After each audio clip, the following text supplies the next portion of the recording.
It's a hard one.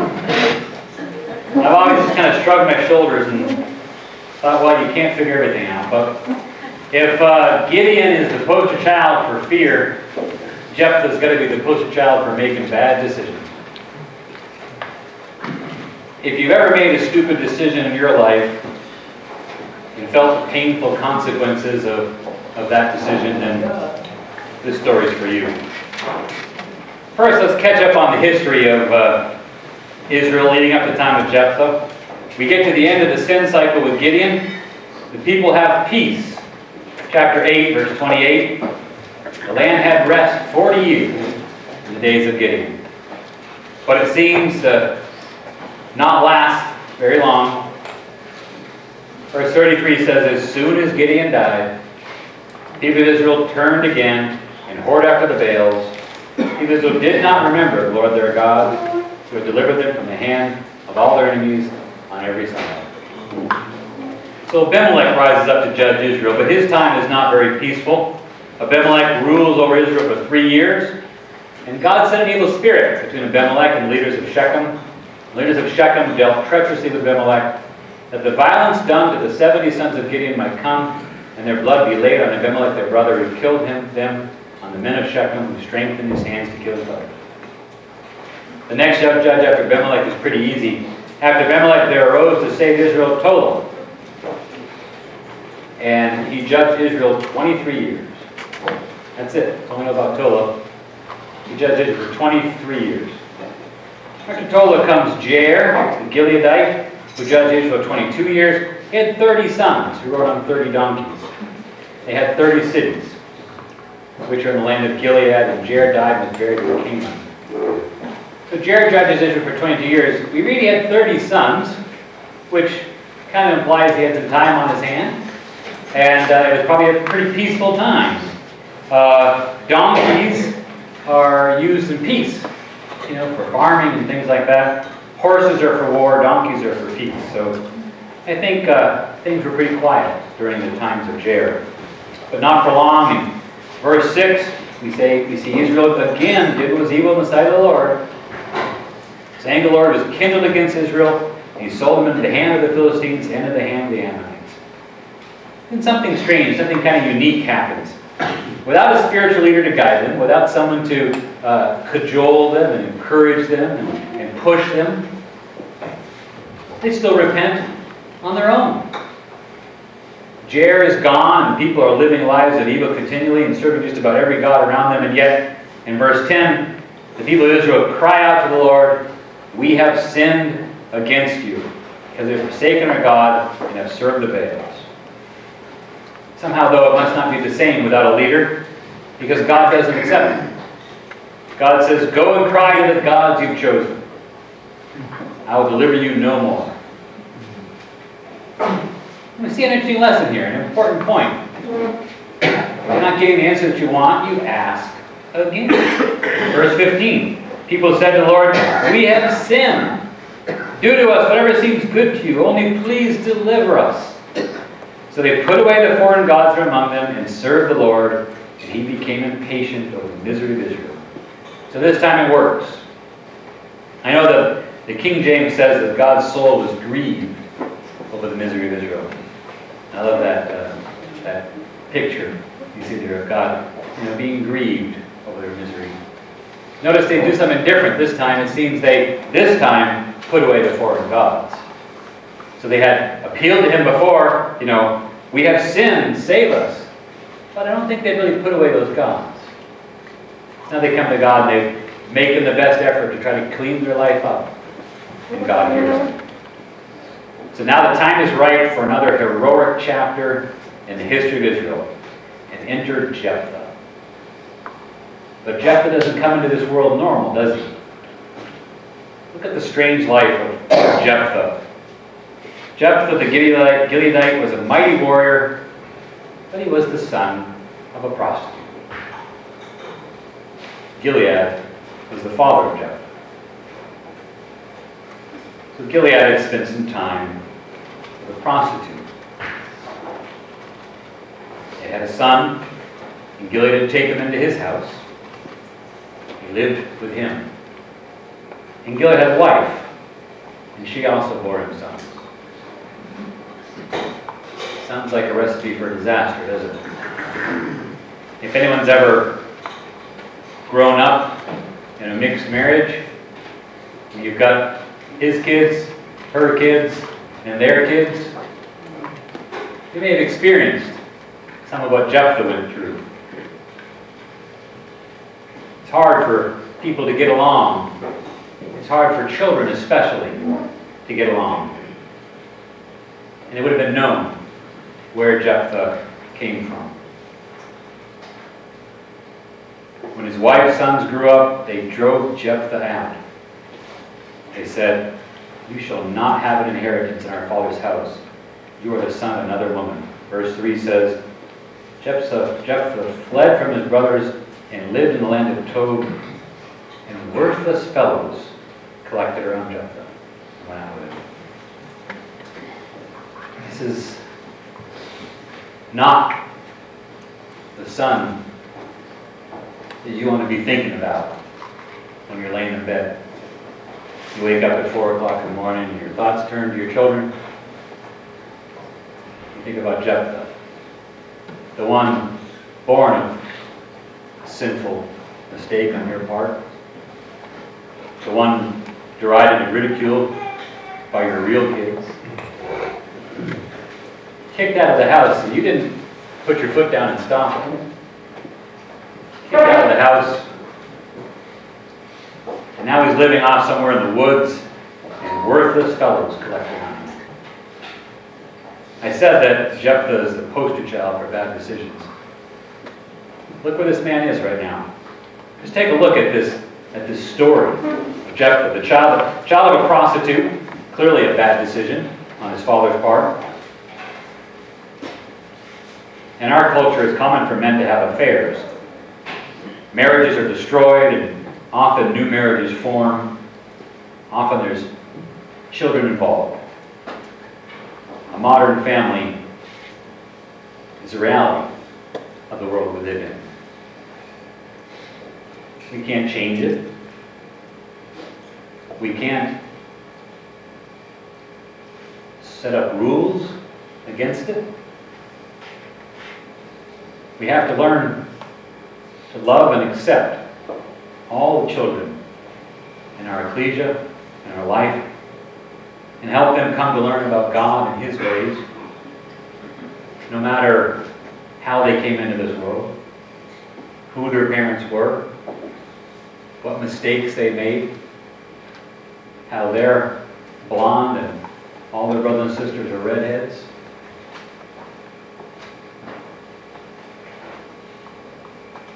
We have to make them feel loved. Not feel like we're trying to drive them out of the house of the Lord. To try to make them feel like they don't have an inheritance in God's house.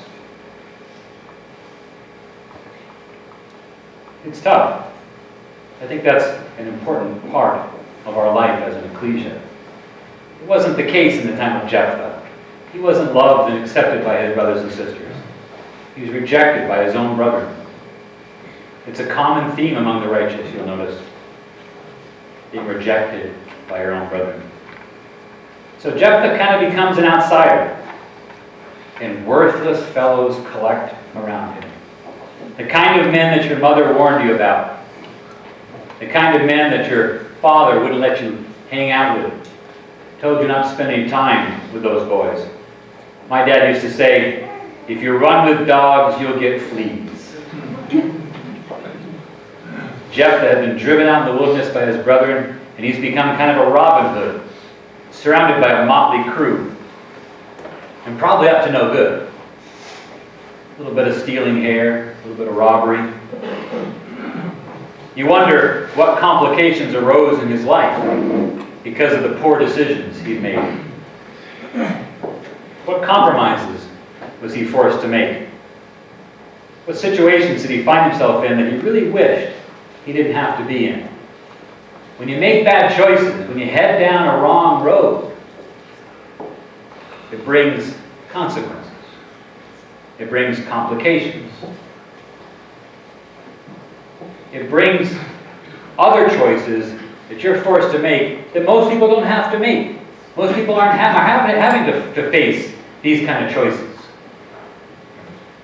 You're having to make other choices. And now, how you decide, what you decide to do then affects the future even further. Are you going to continue to make poor choices? Or are you going to turn and make a good choice? So the Ammonites come up and they begin to literally crush the Israelites. The Israelites have no one to help them. They have absolutely no one to help them. They can't find anyone to help them. Who's been helping them all along? But they don't turn to God. In desperation, they are so hard up, they call to Jephthah. The same brethren who kicked him out of the ecclesia and told him he could have no part in their religion, they now need his help. His response is in verse 7. He says, "Did you not hate me and drive me out of my father's house? Why have you come to me now when you're in distress?" You notice how Jephthah really doesn't hold a grudge for too long. He says what he has to say, and then he moves forward. He begins to help them. He makes plans to help them. He negotiates for their good. He says, "Make me your permanent leader, and I'll agree to help you out." It's a good example for us. Sometimes in our lives we kind of find ourselves on the outs with brothers and sisters in the ecclesia, or maybe our family, or maybe people at work. Maybe we've been pushed out because we're a little different, or because we're not looking at things the same way they do. There's no value in holding a grudge. There's no advantage, there's no benefit in us sulking over that. It hurts you more than it hurts them. Do what you can for the good of others, and don't worry about yourself. So with no options left, the people of Israel agree to Jephthah's negotiation.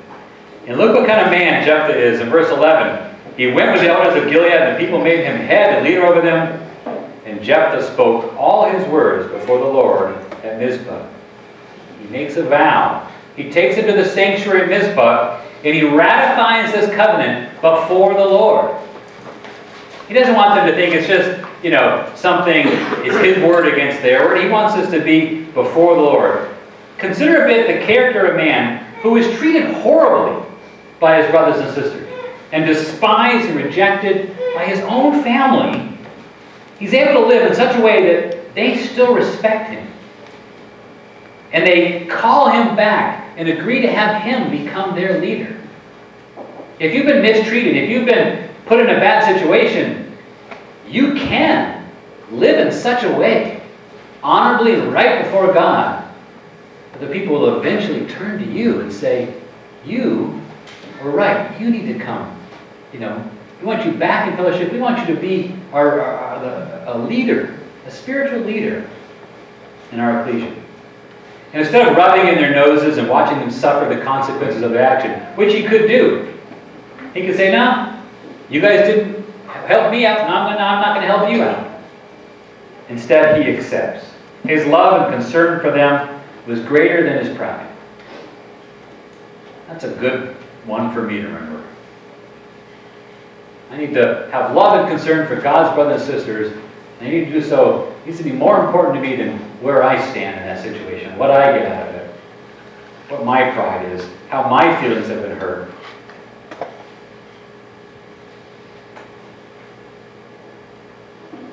His love and concern was greater than his desire to get revenge for the poor way he'd been treated. Revenge is useless. It's sinful. And Jephthah seems to know that. But if you've driven me out, I spent my whole life making your life miserable.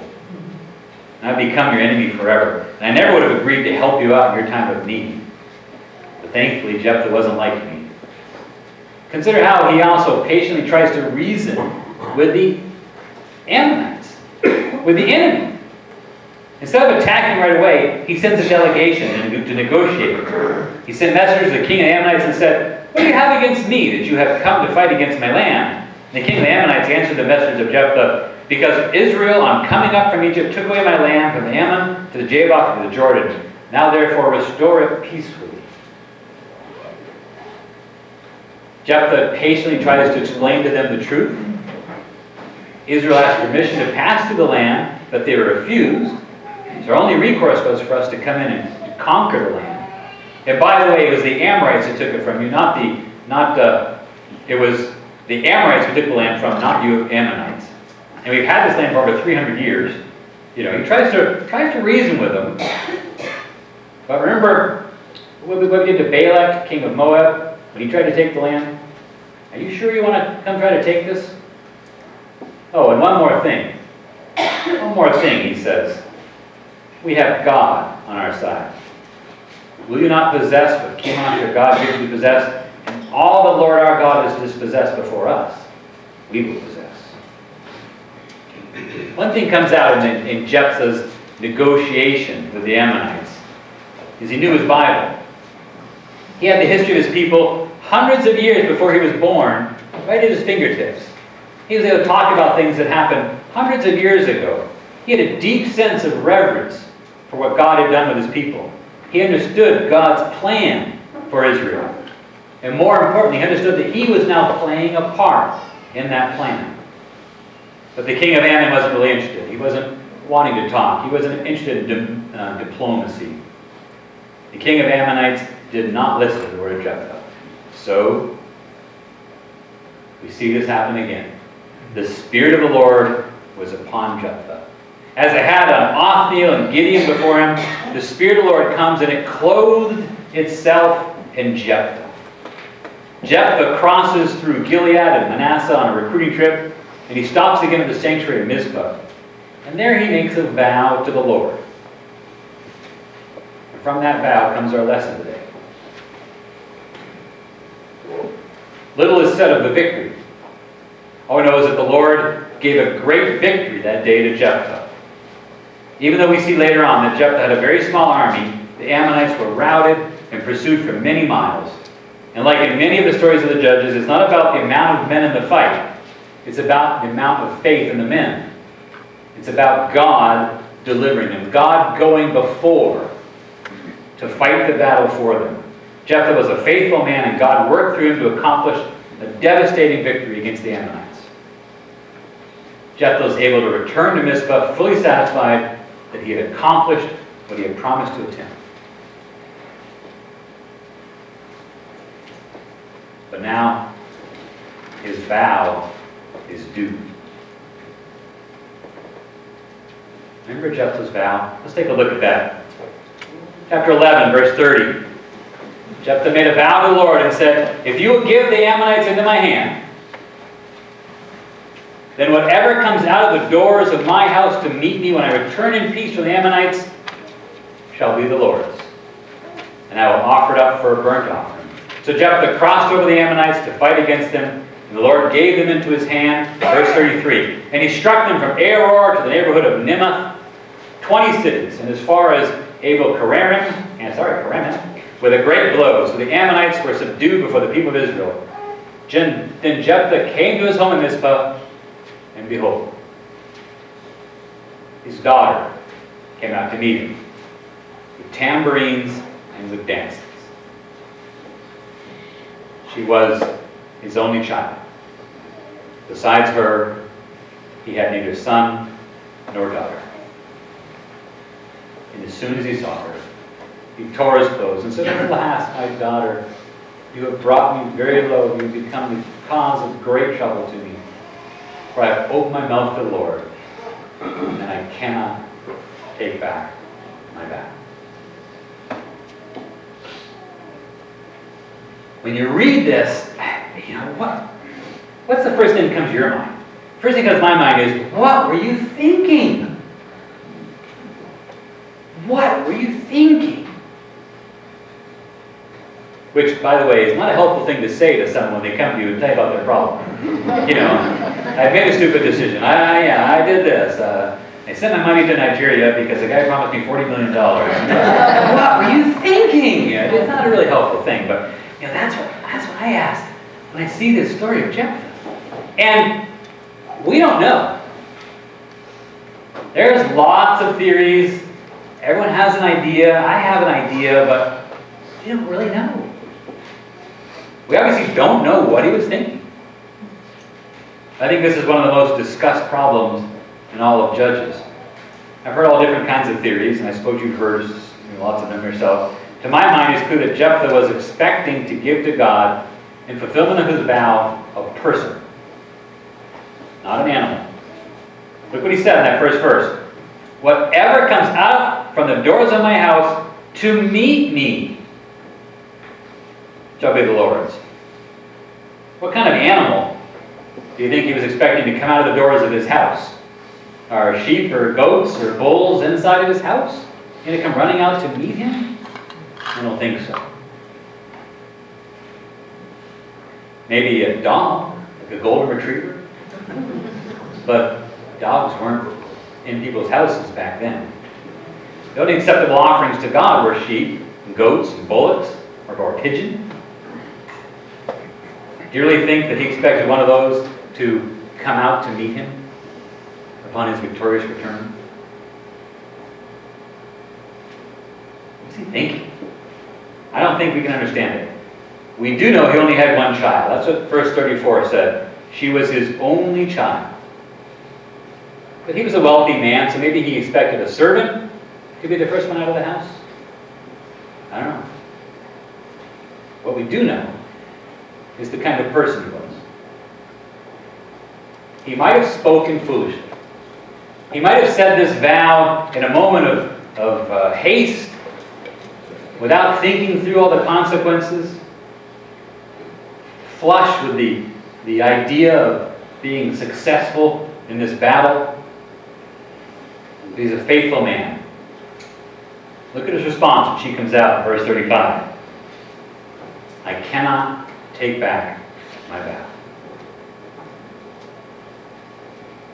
That is who Jephthah is. That's who Jephthah is remembered for.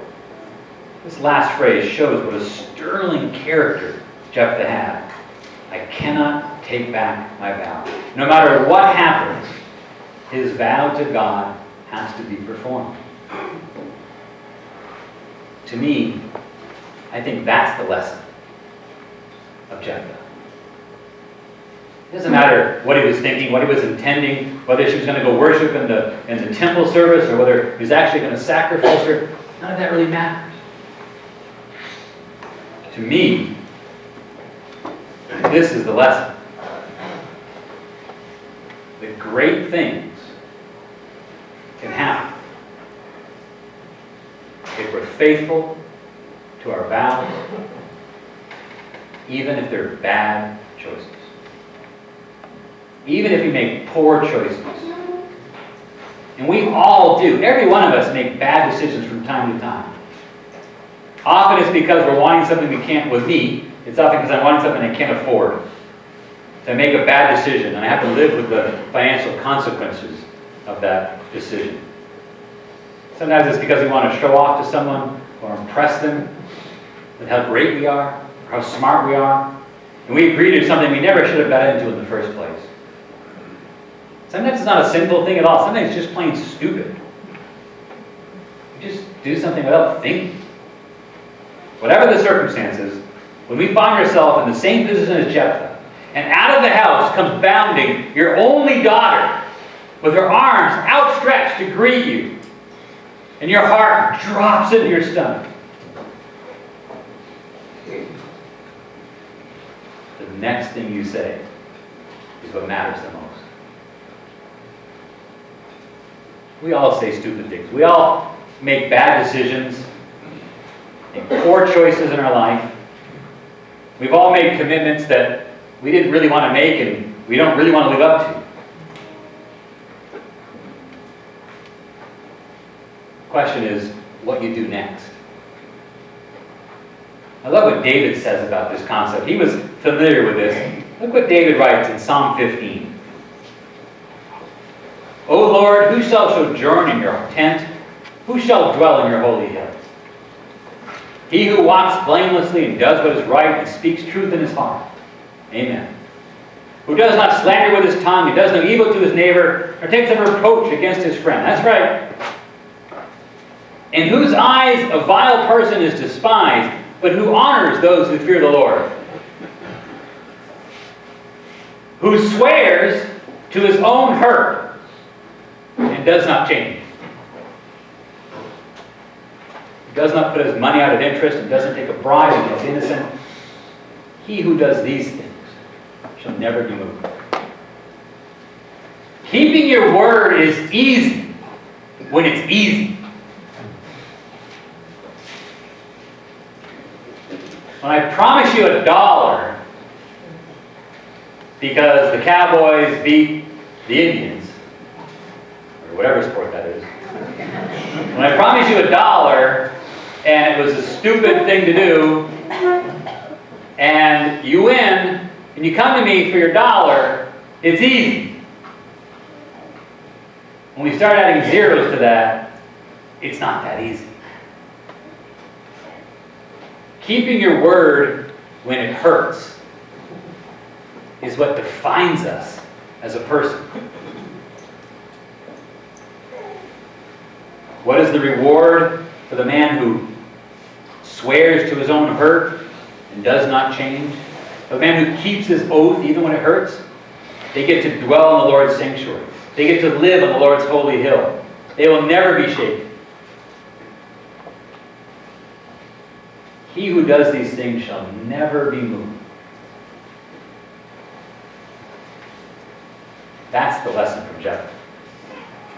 That lesson from Jephthah is quite eye-opening. It's not about how bad your decisions are. It's not about why you made it, or you were tricked into making it, or they didn't give you the right information. It's about how you deal with it after it's over. What you do next. We all make poor choices. But then what happens? Are we honorable and faithful? Do we live up to what we committed ourselves to? Or do we scramble around trying to get out of what we committed ourselves to? Try to massage the words, or find some legal way out. I'm quite experienced at making bad decisions. Some of them were just stupid decisions. Some of them were outright sins. A lot of them, though, were not necessarily sinful, but they weren't actions you'd be proud of.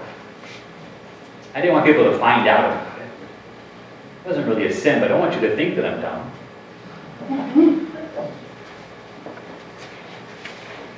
But then when it goes all pear-shaped and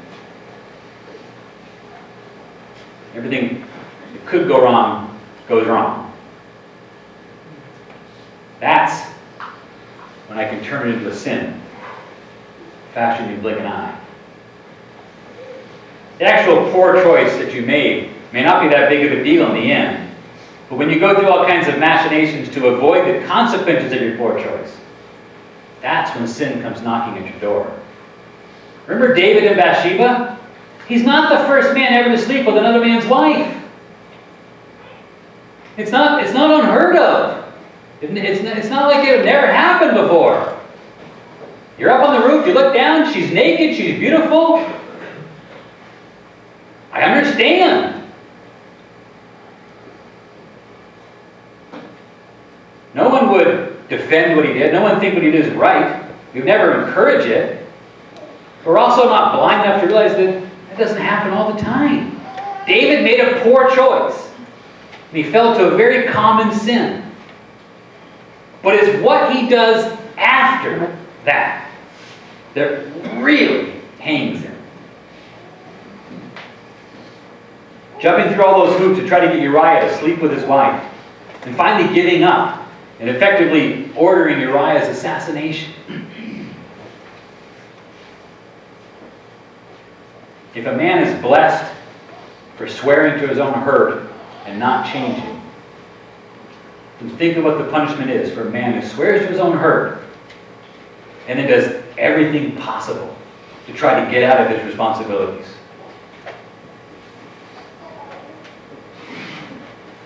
I've been thinking a lot about something that's very common in our society now: bankruptcy. I can fully understand a brother and sister who make honest commitments, then have terrible circumstances befall them outside of their control, and in desperation have to turn to a legal vehicle like bankruptcy. I don't think it's right, but I can understand it. But in California, for the past 5 years, the situation's been much worse than that. In California, people who haven't lost their job, who haven't gotten sick, haven't had any unforeseen large financial responsibilities put upon them, have been filing for bankruptcy. Our housing market went south hard. And people realized that the house that they had pushed and reached way beyond their means to purchase for $800,000 is now only worth $420,000. And their $640,000 loan seems unreasonable. They're still working in the same job. They still have the same expenses. They can still make the mortgage payment like they have for the past 4 years. Sure, it's tough because they made a poor decision. They were reaching too far when they bought the place. They didn't leave themselves enough room in their budget to really enjoy life. But the numbers are still the same. But they claim economic hardship. They stop making payments on the loan. They declare bankruptcy. And they walk away from the mortgage and stick the bank with the loss. Think what that says. You made a commitment. You effectively swore an oath you would pay back the money that you borrowed. But because it hurts, you change. That's not the kind of person that God calls us to be. It's not the kind of person that Jephthah was. What kind of person was Jephthah? The kind of person who made a bad decision once or twice in his life? Sure. But he was faithful. Back to Hebrews 11. Our third time today. What more shall I say? For time to fit me to tell of Gideon, Barak, Samson, and Jephthah. Jephthah. Hebrews 11. The faith chapter. When I say Jephthah, is your first thought faithful? Now, let's be honest. Your first thought is foolish decisions. We've all made poor choices in our life. We've all shown an incredible lack of faith at times and made decisions that didn't reflect our true beliefs or our true commitment to our Heavenly Father. But what happened next? That's what matters. What happens next? That's what God cares most about. God doesn't get too worried about you being stupid and making poor choices. He knows you do that. He knows you're like that. God is concerned about what you do next. Do you live up to your word? Or do you find ways to twist your own words, to renegotiate on your commitments, to cheat or steal or lie or have someone assassinated to get yourself out of your problem? Or do we swear to our own hurt and change not? That's what Jephthah did. Jephthah was faithful. He was a man of his word. Sure, he was a man. He did things that he realized later on he shouldn't have done. He said things in the heat of the moment that he dreadfully regretted later on. Just like you have, just like I have. But when the problem came walking out of the tent to literally face him in the face, he didn't go back on his word. He said, I've opened my mouth to the Lord, and I cannot take back my vow. That's what I want to do next time I make a poor choice in my life. I don't want to compound the problem by making it worse and filling my life with even more sins in a vain attempt to get out of the consequences of my poor decision. I want to be known as a man of faith. I want to be like Jephthah. I pray that God works through each one of us to show ourselves true in that moment of your greatest mistake. That's the example of Jephthah. Not foolishness, but faithfulness.